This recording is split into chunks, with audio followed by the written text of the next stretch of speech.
இன்னைக்கு நம்ம மூவி ரிவ்யூவில் எந்த படத்தை பற்றி பார்க்க போகிறோன்னா சமந்தா குல்ஷான் தேவையா நடித்த எங்கள் தங்கம், அதாவது மா இன்டி பங்காரம். இந்த படம் தெலுங்கில் வந்த ஒரு படம். 2 நாளைக்கு மட்டும் தான் ரிலீஸ் ஆச்சு. தமிழ்லையும் டப் பண்ணி வச்சுருக்காங்க. ஸோ அந்த படம் எப்படி இருக்குன்னு சொல்லிட்டு தான் இந்த வீடியோ நம்ம ஃபுல்லாக பார்க்க போகிறோம். ஸோ வாங்க வீடியோக்குள்ளே போகலாம். ஸோ இந்த படம் எப்படி ஆரம்பிக்குதுன்னா, சமந்தா வந்து அவங்க ஹஸ்பண்ட் கூட அவங்க ஹஸ்பண்டோட வீட்டுக்கு போகிறாங்க. ஏன் அப்படின்னு சொல்லி பார்த்தீங்கன்னா, இவங்க ஒரு 3 வருஷத்துக்கு முன்னாடி ஓடி போய் கல்யாணம் பண்ணிட்டாங்க. அது வந்து அவங்க ஹஸ்பண்டோட ஃபேமிலிக்கு பிடிக்கல.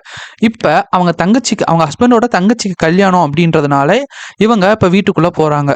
ஸோ போன இடத்துல என்ன ஆச்சு ஏதாச்சு அப்படின்றது தான் இந்த படத்தோட கதை அப்படின்னு சொல்லிட்டு நம்ம வந்து வச்சுக்கலாம். ஆனால் உண்மையான கதை அப்படி கிடையாது.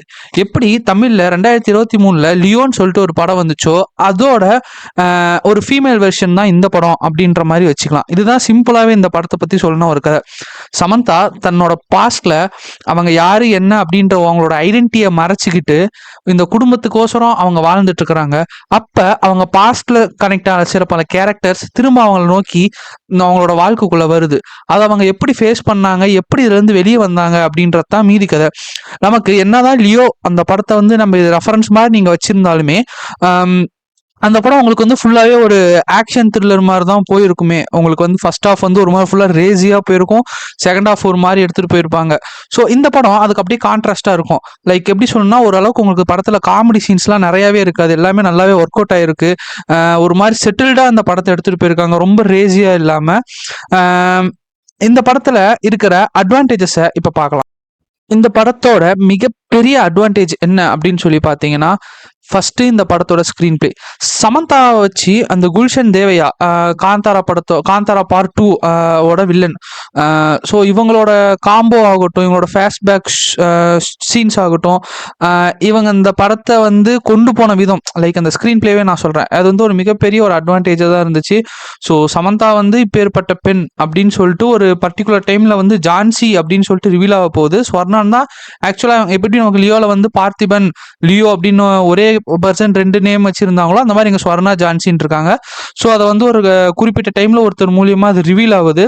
ஸோ அதுக்கடுத்து தான் சமந்தாவை திரும்ப திரும்ப வந்து அவங்க டார்கெட் பண்ணுற விதமாகட்டும், அதுலேருந்து அவங்க எஸ்கேப் ஆகிற மாதிரி இருக்கட்டும், அப்புறம் சண்டை, சமந்தாவோட ஃபைட் சீக்வன்ஸ் எல்லாமே படத்துக்கு மிகப்பெரிய அட்வான்டேஜாகவே தான் இருக்குன்னு சொல்லணும்.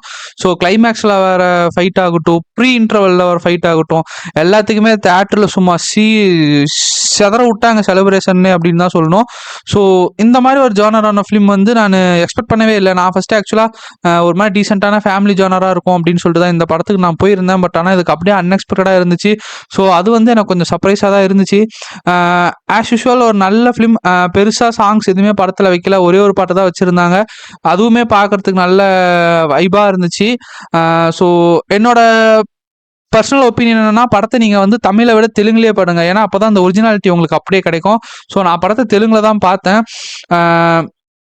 படத்தில் வச்சுருந்த காமெடி சீன்ஸ் ஆகட்டும், அவங்க அந்த ஃபேமிலி எமோஷன்ஸை கேரி ஆன் பண்ண விதமாகட்டும், அது எல்லாமே சூப்பராக தான் இருந்துச்சு. ஸோ ஓவராலாக இந்த படத்துக்கு நீங்கள் நம்பி போகலாம். ஒரு 5க்கு 3.75 தரலான்னு வச்சுக்கோங்களேன். என்னதான் சமந்தா லீடாக இருந்தாலும் குல்ஷன் வந்து அவரோட போர்ஷன்ஸை வந்து நல்லாவே பண்ணி கொடுத்தாருன்னு தான் சொல்லணும். ஃப்ளாஷ்பேக் வந்து ரொம்ப லென்த்தியாக இழுத்துட்டு போகாமல் ஷார்ட்டாக நான் இப்படி இருந்தேன், ஒரு சுச்சுவேஷனில் இப்படி இருந்தேன், அங்கேருந்து இப்படி ஆயிட்டேன் அப்படின்னு சொல்லிட்டு அங்கே சமந்தா கன்வெர்ட் பண்ண சீன் ஆகட்டும், அங்கேருந்து அவங்க திரும்ப அந்த ஃபேமிலி லைஃப்குள்ளார எப்படி வந்தாங்க அப்படின்னு சொல்லி சமந்தா சொல்கிற சீன் வந்து ரொம்பவுமே கன்வின்சிங்காக இருந்துச்சு. அண்ட் 2வது வந்து கிளைமேக்ஸில் வச்சு லாஜிக்கல் திங்கிங், மேக்ஸிமம் எல்லாருமே தெலுங்கு படம்னா லாஜிக்கே இல்லாமல் தான் இருக்கும் அப்படின்னு சொல்லிட்டு சொல்லியிருப்போம். பட் இதில் வந்து லாஜிக்காக நிறைய சீன்ஸ் கரெக்டாகவே இருந்துச்சு, ரொம்ப நல்லாவே இருந்துச்சு. ஸோ மறக்காமல் தியேட்டர்ஸில் போய் பாருங்கள், ரொம்ப நல்ல படம். இன்னொரு வீடியோவில் சந்திக்கும் வரை பாய் பாய். மறக்காம நம்ம சேனலை சப்ஸ்கிரைப் பண்ணி சப்போர்ட் பண்ணுங்க. தேங்க்யூ.